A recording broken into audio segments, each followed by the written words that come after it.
I'm going to now discuss a book that has been very dear to me for 4 decades. I first read the book in my late teens, shortly after I'd arrived in the United States, and have always retained a vivid memory of it and turned to it from time to time. In recent years, I've started teaching it to some of my undergraduates. The book I'm referring to is by James Baldwin, The Fire Next Time. So James Baldwin is an African-American writer. He has been, in the last decade, been very much in the news.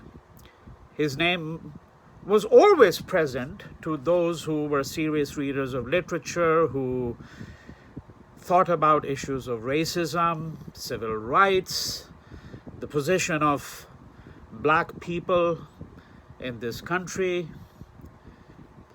But I think in the last 10 years, not simply since Black Lives Matter demonstrations that took place last year, but rather in the last 10 years, his name has once again come back into circulation in a popular way, not just, as I said, among smaller sets of people. There is an African-American writer who, in my judgment, is nowhere close to James Baldwin, who is now a very celebrated writer. In fact, I would say he's probably the most celebrated young African-American writer in America today, or certainly among a handful who are. I'm referring to Ta-Nehisi Coates. And he has written in the vein of James Baldwin. I think it's partly as a consequence of him, partly only, that Baldwin's name has, as I said, resurfaced. James Baldwin was born in New York in 1924. He died in South France, where he had been living for many years. In fact, the house that he lived in was unfortunately razed to the ground just a few years ago. There was an effort being made to preserve the house, turn it into, what else? A museum. That's what they do in the West with everything. Turn it into a museum. So I don't have anything to say on the matter of the house, but I thought I would bring this up. Born in New York in 1924, and he passed away in 1987. This book was actually published as a very long piece in the New Yorker originally, and it dates back to several decades ago. This particular edition that I'm looking at here, and this is the first of 2 talks on this book, because one of the things that I'm going to now argue is that this book is not only a searing indictment of racism in this country, it is also a searing indictment of Christianity. And in the first part of my talk today, I want to really focus on Christianity. And then in the second talk, which will be, as I said, a separate talk, I will actually turn to what Baldwin has to say on the race question. It seems to me that his critique of Christianity has been largely overlooked. But this particular edition that I'm looking at, and I think many editions of this book actually are similar to it, because there are several other editions of this book, has not only the text of the article that he wrote in the New Yorker, which was published at Down at the Cross, subtitled Letter from a Region in My Mind. It also has a letter that he writes to his nephew, which is called My Dungeon Shook, right? My prison, my jail shook. A letter to my nephew on the 100th anniversary of the Emancipation, and he's referring here to the Emancipation Proclamation issued by Lincoln on 1st January 1863. Before I turn to that, let me just say one more thing by way of a preliminary remark. The fire next time, so this is actually a prophecy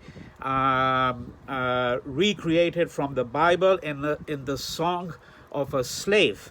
And the lines are as follows: God gave no other rainbow sign, no more water, the fire next time. So let me now turn to the letter. My dungeon shook. The first thing that he says to his nephew,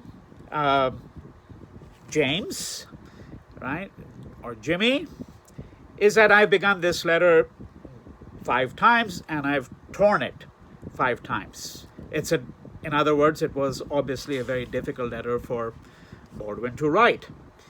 And he says that the shocking thing is that, when I'm writing to you at this juncture, that is on the 100th anniversary of the Emancipation Proclamation, so 1963, he's saying that the conditions for the black man are not very different from those described by Charles Dickens when he was writing his novels and describing the conditions of the working class, describing the conditions of those who resorted to criminality, tramps, the nature of street life, right? The shocking social conditions, that's what he's speaking about. And it's really extraordinary that Baldwin should be making this comparison, I think quite justly, in 1963. This letter is really a letter where he tells his nephew that, look, you were actually intended to perish in the ghetto. That was your destiny as a black man. That is what you were told, right? This Innocent Country, page 7. So this is the edition published by Vintage, New York. And if you're using a different edition, the pagination might be different, of course. This Innocent Country set you down in a ghetto in which, in fact, it intended that you should perish.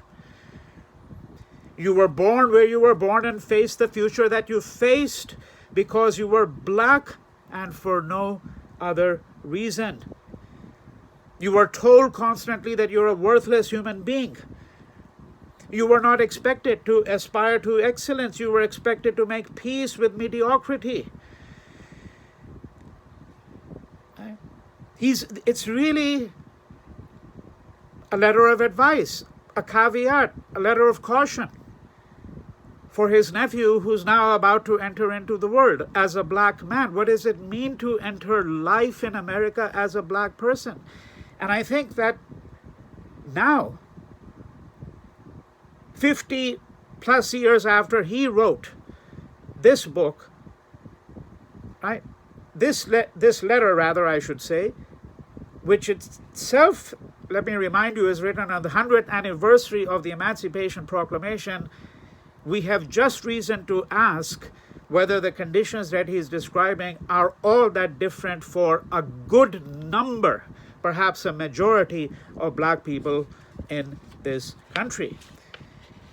But Baldwin was a very radical writer because he says very clearly to his nephew that the question is not whether white people accept you. The question is whether you accept them. It is not for them to accept you because you're the aggrieved party, you're the victim. They are the perpetrators. Will you have the heart? Will you have the ethical compass to be able to forgive white people for their egregious errors and atrocities, right? And he's saying that the emancipation of the black man, the black person, is so difficult because it actually means the loss of the identity of the white person. That the particular manner in which white people set themselves up on the pedestal as God's gift to the world was possible only because of the manner in which they suppressed the black person. They derived their own identity from the suppression of the black persons. Right? And he concludes this short letter by saying that this country is celebrating 100 years of freedom too soon We cannot be free until they are free. Right? He says it's going to take actually 100 years more. You know, and I know, I repeat, this is the last conclusion, the last paragraph of this letter. You know, and I know, that the country is celebrating 100 years of freedom, 100 years too soon. We cannot be free until they are free. God bless you, James, and Godspeed, your Uncle James. It is an extraordinary letter. And I think of myself, let's say, if I were 14, 15 years old, what would it have meant for someone like myself to have received this letter? Right? Position yourself in the shoes of the nephew as well. So, let's turn to the text. Down at the cross. This is what it was originally called when it appeared as an article in the New Yorker, right? Down at the cross, letter from a region in my mind, right? Now, he begins on an autobiographical note. He begins with his childhood. It's short, that account. He doesn't offer, obviously, every anecdote that comes to mind. And he moves on to describe his experience in the church. And where I'm going to conclude my talk is really where he completes his discussion, more or less, of the church. Now, the church is very important in the life of black people. It's not possible to explicate at great length the extraordinary place of the church in the life of black people in the United States, because in the days of slavery, when nothing was available to them, there was no recourse to anything. They couldn't read. It was a criminal offense. If I may put it this way, in some states it literally was a criminal offense, that there were laws which actually penalized the education of black people, and you could lose your life, you could lose your hand if you were caught reading a book, and white people who surreptitiously taught black people could themselves be penalized. In some parts of the South, even where there was no legislation to this effect, that was nonetheless customary. It was the common sense of the dominant white culture that black people should not be allowed to read, and in fact they have no desire to read. Right? And if you get an occasional person who expresses that desire, then obviously that desire must be suppressed, because this black person doesn't understand what his or her station in life really is. Right? But what Baldwin does is he really begins with his teens, when he becomes 13, 14, and the particular manner in which the fear of being black worked upon him. Right? That's what he's really going to describe here. He's just going to describe the rough conditions of the street in Harlem. And mind you, he's not talking about the Deep South. He's not talking about Alabama, Mississippi. Some people are under the impression that that it was really only in the South that the black person faced real enormous difficulties. He's talking about New York City, and in this case, he's really talking about Harlem, which is where he grew up. Right? He talks about the segregation. And here's a little anecdote that he mentions, which I want to look at, because we can see parallels in other parts of the world in different ways. So page 17. Right? The humiliation, that is, that people like him, boys, black men, and of course black women too. It's just that the public space was always gendered in its own way, and so you had a lot more black boys and men out in the streets. Right? The humiliation did not apply merely to working days or workers. I was 13, page 19, I was 13 and was crossing Fifth Avenue on my way to the 42nd Street Library. He's going to the library. to fetch some books. And the cop in the middle of the street muttered as I passed him, "Why, quote, why don't you niggers stay uptown where you belong?" Right? See, racism has various aspects to it, one of which is, of course, the particular manner in which space gets gendered. Right? The particular ways in which white people monopolize the certain use of public space. But for those of you who are familiar with the history of colonialism in many parts of the world, and those of you familiar, for example, with the history of India, you would know that in the 19th century, if you look at, let's say, the history of Bombay, you had a black town and a white town. You look at many North Indian cities, look at Delhi, look at Kanpur, look at Allahabad, Lucknow. Now in each of these you have, even today, this is an inheritance from the colonial period. Of course, the segregation doesn't work the same way. There are other kinds of segregation in Indian cities today, based on class, sometimes based on caste. Right? But here we are speaking about a particular segregation that was imposed actually by the British in India. So you had the cantonment area, which was where the troops were stationed. Particularly after 1857-58 rebellion, this became critically important for the British because they wanted to ensure that they would not be subjected to such a rebellion in the future. So they had a cantonment area, and then they had a civil lines. And the civil lines is really where the white English civilians lived. All right? It was the nicer part of town. Indians very often were really not permitted except among those who belonged to the servant class, and therefore had to go to these bungalows in the civil lines to work there, whether as gardeners or cooks or ayahs, etc.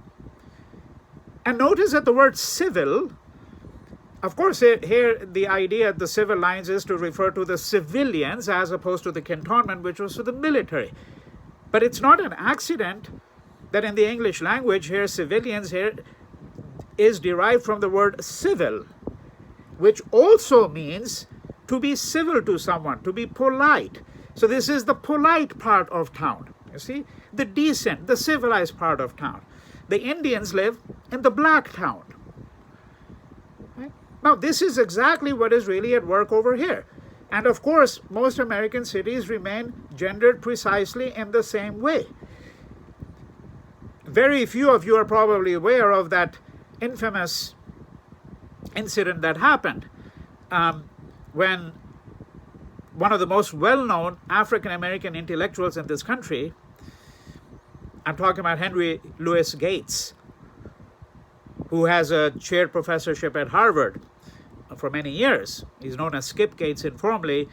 So this about 10, 12 years ago, when Obama was the president of the United States. So Skip Gates, he had just assumed the presidency, if I remember correctly, when it exactly happened. But you'll see why I bring Obama into this narrative in a moment. That Skip Gates he was out one evening, he came back late, he had forgotten the keys to his home, and I think he jumped over the fence or something like that, and he was trying to wrestle with the lock so that he could enter his own home. Before he knew it, the police had arrived there because some neighbor had called, or someone thinking that, this house is being broken into. The cops arrived, they asked Skip Gates, who is he? He says, I'm a Harvard professor. And the cops laughed, said, you're a black man. You can't be a Harvard professor. Come on. Try something else on us. Right? So this is what Baldwin is describing when he's a young boy. Why don't you niggers stay uptown where you belong? And where Obama, by the way, comes into the story, I haven't forgotten that, is that when this incident happened, so I think it was now I recall that Obama had just been elected, and then when he actually assumed the presidency, he invited Skip Gates to come to the White House and have a beer with him. Right? So, because now that a black man had entered the White House, Obama had, well, so could Skip Gates. Right? So this is the kind of way in which it's a very simple description. You have to do a little bit interpretation. It's quite evident what Baldwin is talking about, but we have to think about, as I said, the segregation of space. We're familiar with this. We're familiar with the fact that, when black people move into a neighborhood, then what happens? You have white flight. Let's not forget that Donald Trump used exactly the same argument. We're talking about just a couple of years ago. We're not talking about eons ago. Right?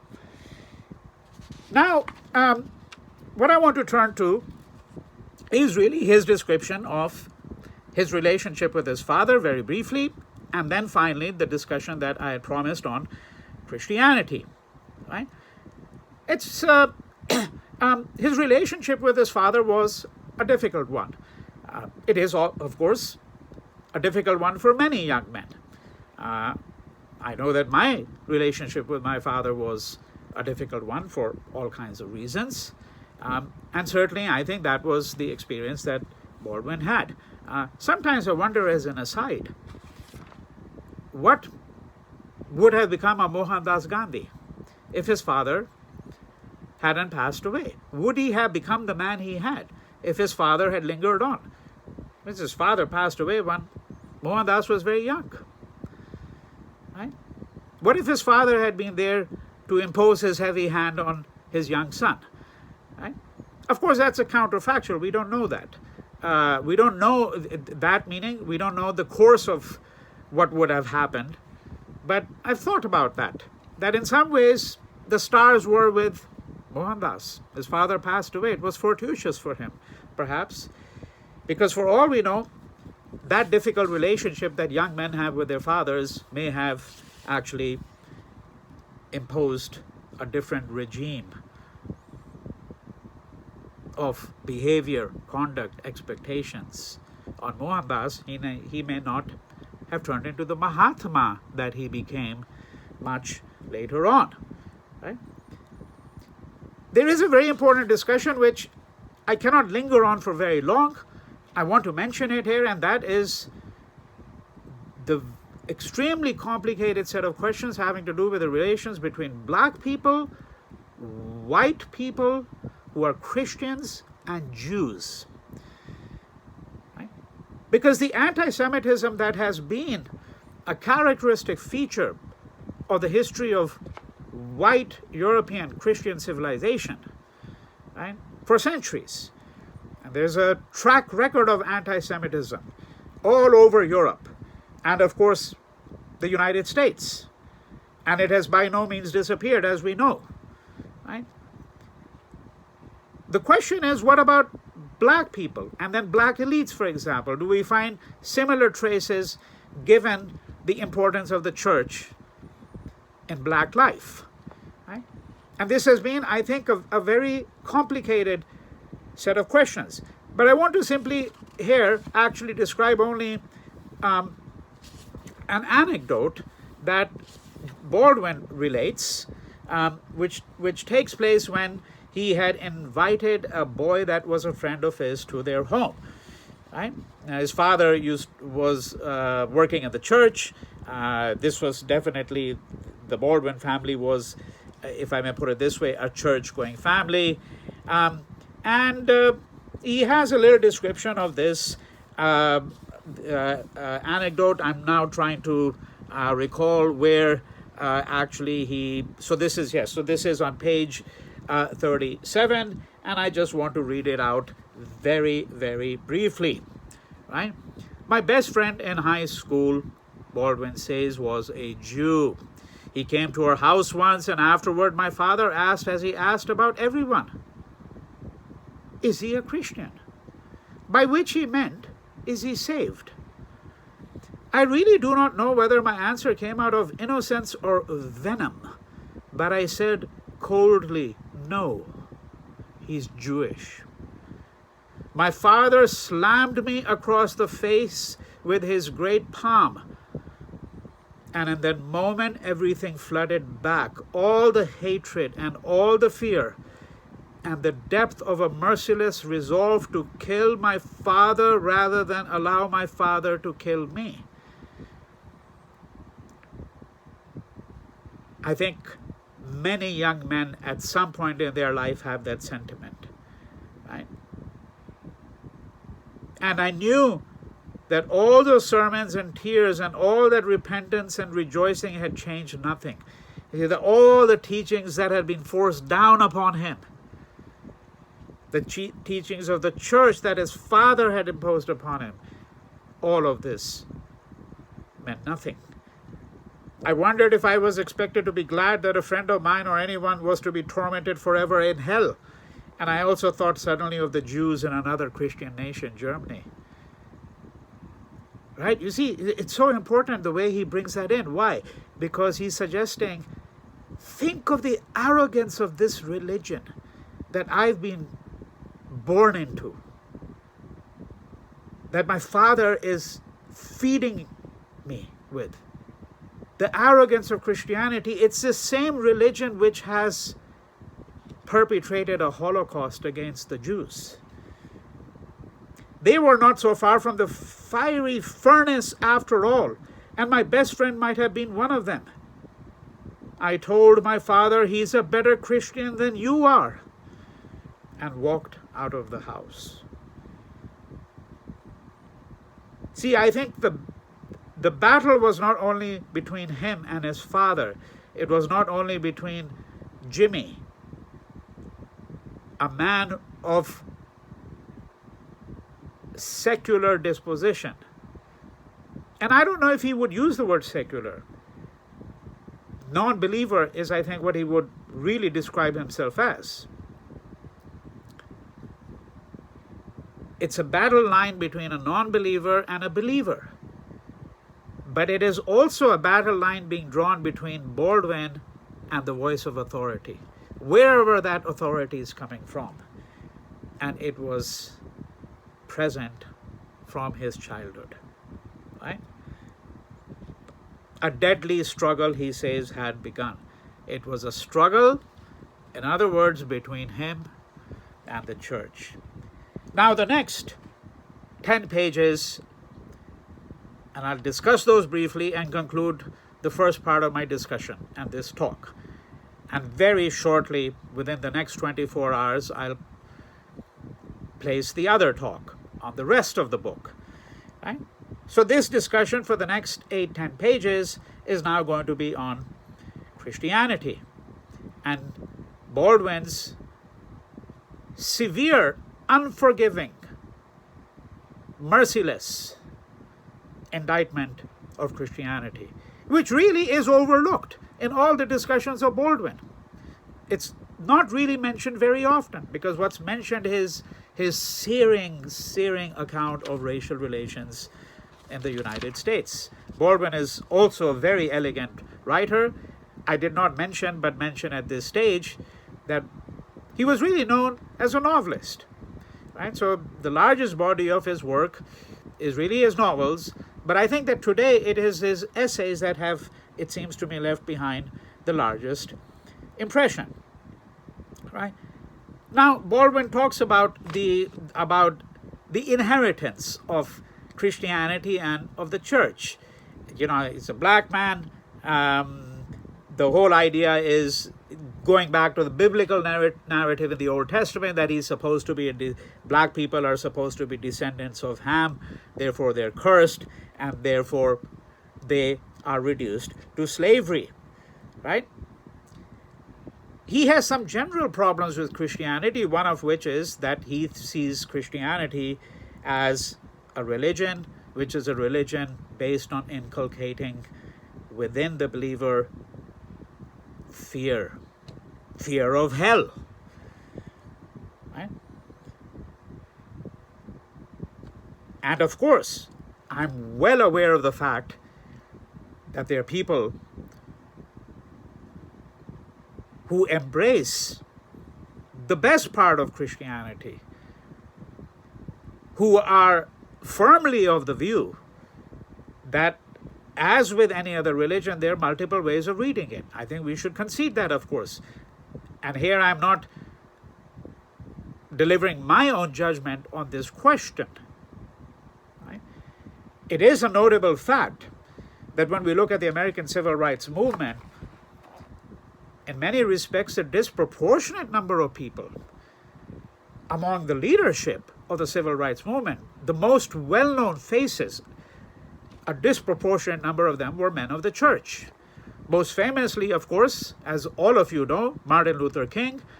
But among the giants who were members of the church, men of the church, we also have to include Reverend James Lawson. We have to include Reverend Fred Shuttlesworth. We have to include James Farmer.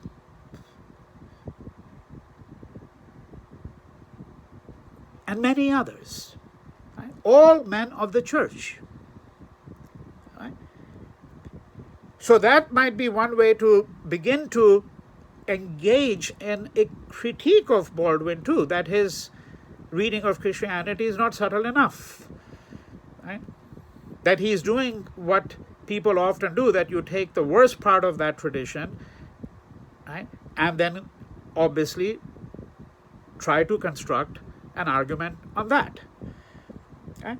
But nevertheless, we need to simply have some sense of the tenor of his arguments, right? The tenor of his argument. And he says that the principles of the church, as passed down to him, this is how he understood it. This is how it appeared to him. Were, he says on page 31, blindness, loneliness, and terror. Right? That the church didn't really give you solace and comfort, contrary now to the predominant reading that this is why the church became so important to black people. Of course, that was in the historical conditions of slavery per se. You know, we are all aware of the fact that there were forms of servitude that continued. I had a discussion of a book, Slavery by Another Name, just a week or two ago. Right? But nevertheless, slavery in the formal sense, you know, during that period until the Emancipation Proclamation, during that period, the church was unquestionably a source of solace and comfort. Just as though white people use the very same teachings of the church to argue for slavery and justify it. All right? So we can see contrary readings in the period of slavery itself. Right? Now, if we look at what Baldwin is really saying about Christianity,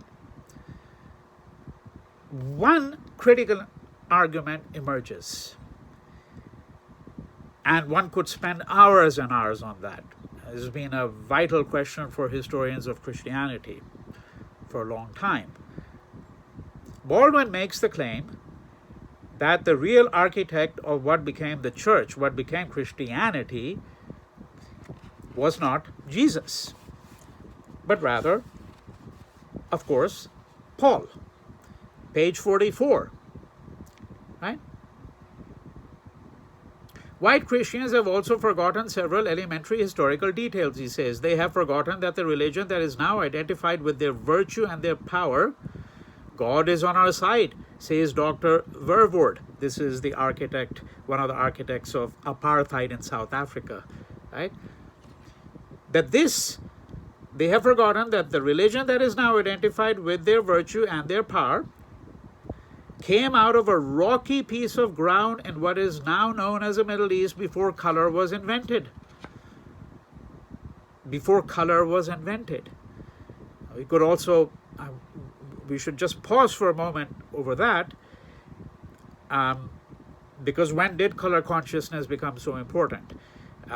Here, Baldwin is not making a distinction which needs to be made, and that's between race and color. But that's, again, going to lead us to an aside. Right? It came out of a rocky piece of ground in what is now known as the Middle East before color was invented, and that in order for the Christian church to be established, Christ had to be put to death by Rome, and that the real architect of the Christian church was not the disreputable, sun-baked Hebrew who gave it his name, but the mercilessly fanatical and self-righteous Saint Paul. Right? Page 44. And if that was the rock, what Baldwin is saying, that was the rock, and that meant that the spirit of what became the church was similarly self-righteous and fanatical for the entire course of its history down to the present day. And he concludes that particular paragraph. It's in that same paragraph. So we see the progression of his thinking here. He says, and I quote, "But in order to deal with the untapped and dormant force of the previously subjugated, in order to survive as a human moving moral weight in the world, America and all the Western nations will be forced to re-examine themselves and release themselves from many things that are now taken to be sacred, including Christianity, and to discard nearly all the assumptions that have been used to justify their lives and their anguish and their crimes so long." End quote. Right? But my discussion of this would not be complete if I did not convey also some of the beautiful literary flavor. Of course, you can sense the elegance with which he writes, but sometimes the sentences are simpler in construction. And let's see what Baldwin does as an illustration. Right? So he continues thereafter now, page 45, "The white man's heaven," sings the black Muslim minister, "is the black man's hell." One may object, possibly, that this puts the matter somewhat too simply, but the song is true, and it has been true for so long as white men have ruled the world. The Africans put it another way. When the white man came to Africa, the white man had the Bible, and the African had the land. But now it is the white man who is being reluctantly and bloodily separated from the land, and the African who is still attempting to digest or to vomit up the Bible. End quote. Right? So that's what the land was, so to speak, all stripped. All its wealth was taken away. They're still trying to do that. The Western mining companies, for example. Right? And they leave the Bible with the Africans. And I'm sure many of you are aware that Africa is where Christianity is most rapidly spreading. That's the future of Christianity. It's not here in the West. Yes, I mean, there are evangelical Christians, of course, and there are many other devout Christians who are not evangelical, and some of them are very good people, as is true of any other faith. But the indubitable fact of the matter is that in the West, particularly in Western Europe, many people have abandoned Christianity. White people have abandoned Christianity. Africa is where it is growing. And this Baldwin is writing in 63, anticipating that trend already very clearly. You take the black man's land, right, and you leave the Bible. You leave the Bible there. When the white man came to Africa, the white man had the Bible and the African had the land. Right? But now it is the white man who is being reluctantly and bloodily separated from the land, and the African who is still attempting to digest, right, or to vomit up the Bible. These metaphors, I think, are very important. And I think, again, it's a provocation on his part to use words such as vomit up, right, the Bible. In the realm of power, Christianity has operated with an unmitigated arrogance and cruelty, necessarily, since a religion ordinarily imposes on those who have discovered the true faith the spiritual duty of liberating the infidels. And I would say, howsoever much some of you listeners may disagree with that, I think the proselytizing religions are a problem. They're a problem for the whole world. And that is certainly true of Christianity, as I think it is true of Islam. Judaism is not a proselytizing religion. I think we should remember that. He's going to conclude this whole section by saying the following, and I'm going to conclude there as well. And then in the second half, I'll take up the question of race. Right? But it's been important to discuss this because we should not divorce the discussion of Christianity from the discussions that have been taking place of race. Notice that in the BLM protests and demonstrations, we heard almost nothing of this. Right? Baldwin's thinking was of a different tenor. And this is what he says on page 47. If the concept of God, this is of course apropos of what he describes as the crimes and hypocrisies of the Christian church. If the concept of God has any validity or any use, it can only be made to make us larger, freer, and more loving. If God cannot do this, then it is time we got rid of him. End quote.